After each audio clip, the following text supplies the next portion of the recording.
안녕하세요. 진성훈 목사입니다. 오늘 본문 말씀 예레미야 29장 1절에서 23절의 말씀을 중심으로 인생 문제를 축복으로 경험하는 기도라고 하는 제목의 하나님 말씀 나누도록 하겠습니다. 오늘 본문 말씀에는 이미 두 차례에 걸쳐 바벨론의 포로로 잡혀간 이들에게 보내는 예레미야의 편지의 내용이 기록되어 있습니다. 지금 예레미야는 이 편지의 내용을 둘러싸고 거짓 선지자들과 충돌하고 갈등을 겪고 있는데, 거짓 선지자들로 분류된 사람들은 이제 머지않아 여호와 하나님께서 바벨론의 멍에를 꺾고 너희의 포로된 상태에서 해방시켜 주시고 이제 너희들은 본국으로 돌아가게 될 것이니 잠시만 이 어려움을 참고 돌아갈 준비를 하면 된다라고 하는 이 세상적 희망의 메시지를 선포하게 됩니다. 이렇게 남유다 백성들은 바벨론의 포로로 잡혀와 자신들의 재산은 물론이요 평생토록 일궈온 모든 기업이 무용지물이 된 이러한 상황 속에서 거짓 선지자들이 전하는 희망차고 달콤한 메시지는 그들로 하여금 희망이라고 하는 숨통을 열어주었던 것입니다. 분명 거짓 선지자들의 이러한 예언은 하나님께서 주시는 메시지가 아니었음에도 불구하고 포로가 되어 힘겨운 시간을 살고 있었던 선민들에게는 그 거짓 메시지가 먹혀 들어갔던 것입니다. 그래서 이러한 소식을 들은 예레미야는 지금 바벨론 포로로 잡혀간 이들에게 편지를 보내고 있는데, 예레미야의 편지의 내용은 거짓 선지자들과는 정반대의 내용이었습니다. 예레미야가 전하는 메시지의 핵심을 요약하면 너희들은 지금 당장 바벨론에서 나올 기대와 희망을 포기하고 오히려 포로의 생활 속에서 잘 정착해서 가정을 일구고 자녀들을 결혼시키면서 자손을 번성시켜라. 그러다가 70년이 지나면 하나님께서 회복시켜 주실 것이다. 이러한 내용이었습니다. 이렇게 예레미야의 편지의 내용은 포로로 힘겨운 시간을 지내고 있는 사람들에게는 전혀 인간적인 위로나 희망이 되지 않았습니다. 왜냐하면 포로 생활이 70년이나 지속된다는 것은 결국 바벨론에서 죽으라고 하는 말과 다름이 없었기 때문입니다. 그들은 고국 땅에서도 자리 잡고 살기가 어려웠었는데 남의 나라에서 심지어 포로의 신분으로 살아간다는 것은 너무나 괴로운 일이었던 것입니다.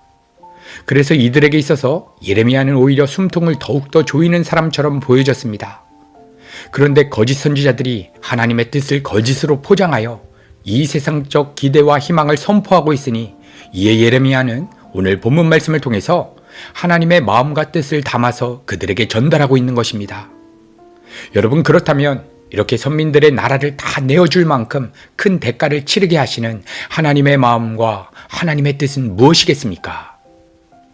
오늘 본문 5절과 6절에서 바벨론에서 집 짓고 잘 살라고 말한 다음에 12절, 13절에서는 너희가 내게 부르짖으며 내게 와서 기도하면 내가 너희들의 기도를 들을 것이요, 이렇게 선포합니다.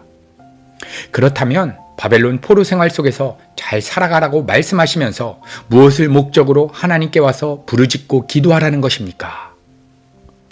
이것은 지금 포로로 잡혀온 상황에서 잃어버린 나라를 찾고 집을 찾고 사업의 성공을 찾고 직장을 찾고 학업을 찾고 재정을 찾기 위해서 기도하라는 것이 아니라 너희들이 진짜 잃어버린 하나님 자신을 찾기 위해서 간절히 부르짖으며 기도하라는 것입니다.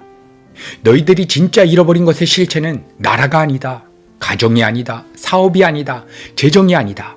너희들이 진짜 잃어버린 것은 너희들의 마음의 왕의 자리에 하나님을 잃어버렸다는 것을 깨닫고 내가 주인 되어 살고자 하는 죄에 대해서 회개하고 다시금 하나님께 돌이켜라 라고 하는 것입니다. 여러분, 남유다 백성들이 진짜 잃어버린 것은 나라, 집, 일터, 가정, 재정, 건강 이런 것들이 아니었습니다. 왜 그렇습니까? 이 모든 것들의 주인은 처음부터 하나님이셨고, 이러한 것들은 하나님의 뜻을 그리는 도구로 잠시 그들에게 주어졌던 것이었기 때문입니다. 그렇다면 거짓 선지자들이 이 세상적 희망의 메시지를 선포할 때에 그들의 마음이 빨려 들어갔던 이유가 무엇이었겠습니까? 그것은 자신들에게 주어졌던 이 세상의 가치들의 주인이 하나님이 아니라 나의 것으로 여기는 내가 주인된 삶을 살아가고 있었기 때문입니다.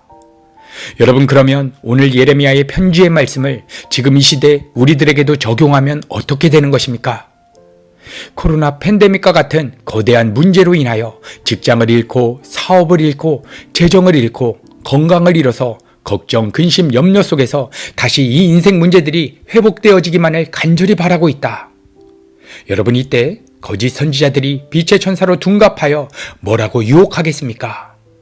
하나님의 이름을 간절히 부르짖으며 충성, 봉사, 헌신 등과 같은 종교적인 열심을 드리게 된다면 반드시 이 어려운 인생 문제들이 해결될 것이고 너희들이 바라고 희망하는 대로 삶이 펼쳐질 것이다 라고 하는 거짓된 희망의 메시지를 주게 되는 것입니다.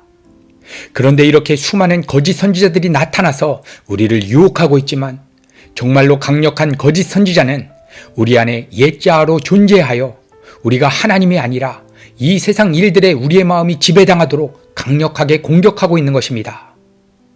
그래서 우리 성도들은 이 세상 일들에 우리의 마음이 사로잡히고 이 세상 일들에 우리의 마음이 지배당할 때마다 자신 안에 있는 죄악된 본성이 주님의 십자가의 죽은 자임을 믿음 안에서 경험할 수 있도록 날마다 성령 하나님의 도우심을 간절히 구해야 하는 것입니다. 여러분, 이때 우리 성도들이 어떠한 복음의 신비를 경험하게 되는지 하나님께서 이렇게 말씀해 주십니다. 예레미야 29장 11절에서 12절. 나 여호와가 말하노라. 너희를 향한 나의 생각은 내가 하나니 재앙이 아니라 곧 평안이요 너희 장래의 소망을 주려하는 생각이라. 너희는 내게 부르짖으며 와서 내게 기도하면 내가 너희를 들을 것이요.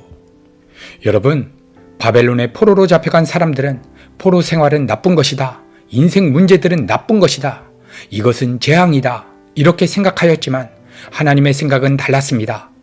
하나님께서는 그들의 삶에 주어진 여러 가지 인생 문제들을 재앙으로 여기시는 것이 아니라 진짜 재앙은 그 인생 문제들을 허락하신 하나님의 주권을 인정하지 못하고 그들이 하나님 자리에 올라가 선악 판단의 주체가 되어 그 어려운 환경과 상황이 변화되고 바뀌는 것만이 축복이라고 생각하며 하나님이 아니라 바벨론 포로라고 하는 환경에 그들의 마음이 지배당하며 살아가는 삶이 진짜 재앙이라고 여기시는 것입니다. 그래서 하나님께서는 의도적으로 선민들에게 바벨론 포로의 시간을 허락하심으로써 그 망해 보이는 자리에서도 하늘의 평강을 누리며 하나님과 동행함으로써 이 세상이 감당할 수 없는 믿음의 삶을 부어줄 것이니 너희들은 내게 와서 간절히 부르짖으며 기도하라고 말씀해 주시는 것입니다. 여러분, 그러면 우리의 삶에 주어진 수많은 인생 문제들 속에서 우리는 어떻게 하나님께 부르짖으며 기도해야 하겠습니까? 하나님, 내 삶에 주어진 여러 가지 인생 문제들이 참 힘겹고 어렵습니다. 그런데 하나님, 내가 정말 간절히 소망하는 것이 있다면 이 어려운 인생 문제들이 생각나지 않을 정도로 나의 죄를 대속하시기 위해서 예수 그리스도를 십자가에 매다신 그 엄청난 사랑 앞에 압도당하고 내가 장악되기를 간절히 소망합니다. 그래서 이러한 인생 문제 속에서도 주님과만 동행할 수 있다면 하나님, 내 원함과 내 뜻이 아니라 오직 하나님의 뜻만이 내 삶 가운데 펼쳐지기를 간절히 소망합니다. 여러분, 이러한 기도가 우리의 삶 속에서 날마다 하나님께 올려지게 되기를 간절히 소망합니다.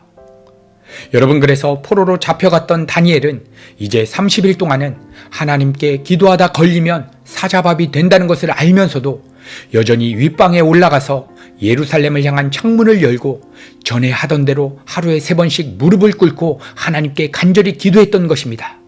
그의 기도의 핵심은 사자굴이라고 하는 위기 상황에서 자신이 살기 위해 기도로 위기의 상황을 바꾸려는 기도가 아니라 기도를 통해서 사자굴이라고 하는 상황 속에서도 하나님과 동행하기 위해 간절히 기도했던 것이고, 그 기도의 응답은 단순히 사자굴에서 살아나온 것이 아니라 사자굴 속에 들어가면서 죽음 속에 들어가면서 하나님을 향한 감사와 찬양이 터져나게 된 것입니다. 지금식으로 말하면 지난 2년 동안 지속되었던 코로나 팬데믹으로 주어진 재정 문제, 사업 문제, 가정 문제, 정말 미래가 보이지 않는 상황 속에서도 하나님과 동행하기를 간절히 기도했던 것이고, 이로 인하여 인생 문제들 속에서도 하나님을 향한 감사와 찬양이 터져나게 되었다는 것입니다. 여러분, 이것이 바로 우리 성도들이 기도를 통해서 경험하는 신령한 축복인 것입니다. 그러므로 우리 성도의 진정한 기적과 진정한 축복은 사자굴과 같은 우리의 마음을 사로잡을 만한 엄청난 인생 문제들이 우리가 원하는 대로 해결되어지고 변화되어지는 것이 아니라 그 인생 문제들 속에서도 주님과 동행함으로써 우리를 구원하신 하나님 한 분으로 인하여 우리의 내면 깊은 곳에서부터 기쁨과 감사가 터져나는 것. 여러분, 이것이 바로 우리 성도의 진정한 승리인 것입니다. 오늘 이 말씀을 의지하여 우리의 삶에 주어지는 푸른 초장과 같은 상황이든 사망의 음침한 골짜기와 같은 상황이든 모든 순간을 허락하신 하나님의 주권을 인정하며 그 어떤 순간에도 우리가 주님과 동행하는 삶을 살아가기 위해 하나님께 간절히 기도하는 삶을 살아가기로 결단하시는 우리 사랑하는 성도님들의 모든 삶의 현장에서 지금 나에게 주어진 현실로 인하여 기쁨과 감사와 찬양이 넘쳐나는 놀라운 복음의 신비를 경험하게 되기를 우리 구주 예수 그리스도의 이름으로 간절히 축복합니다.